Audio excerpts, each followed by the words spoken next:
And so today we also get a chance to hear back a report from the DR, and we'll be hearing a testimony from Hannah Hwang, senior at Seven Lakes this year. So welcome, Hannah. Let's give her a round of applause as she shares what's going on.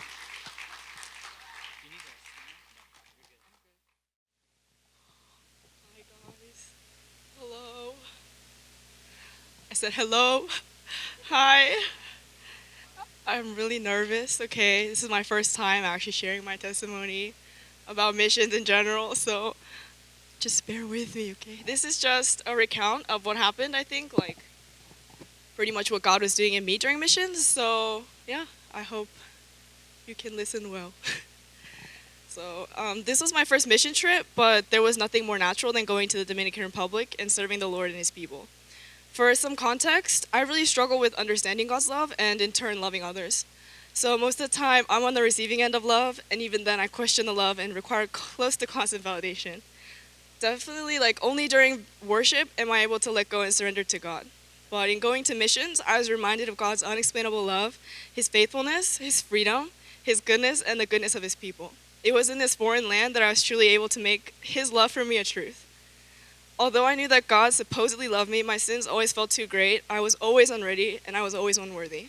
Although in Houston I had a community of people reflecting so much of God's love to me, these random Dominican children trying to braid my hair, our translators Peter, Edgar, Alex, Enoch joining us for Korean games, celebrating Eugene's birthday, our team being so open and vulnerable, I realized that I was the one beginning to pour out to others.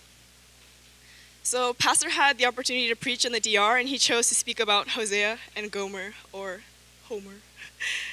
So if you aren't familiar with the passage, definitely go read or go on YouTube. Check out Pastor's sermon.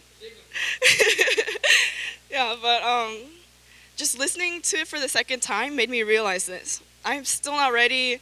I'm still so sinful. Like, I'm still unworthy, but I truly understand, and I really feel that God and His love is the thing that makes me worthy. It's the thing, and His grace is what redeems my sin, and I won't ever be ready, but it is His strength and His courage that allow me to follow Him. It is His reckless love that changes me and gives me the heart to love and be loved. As I realized God's love for me, the relationships around me began to change as well. I began to pour out to others around me first.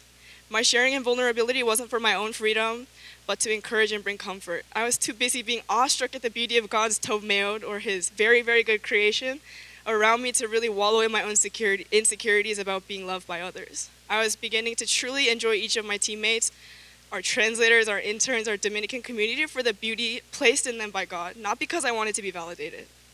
The freedom that I found from being able to rely on God's love and not the love of my people was instrumental in changing both my heart and walk with God as His bride.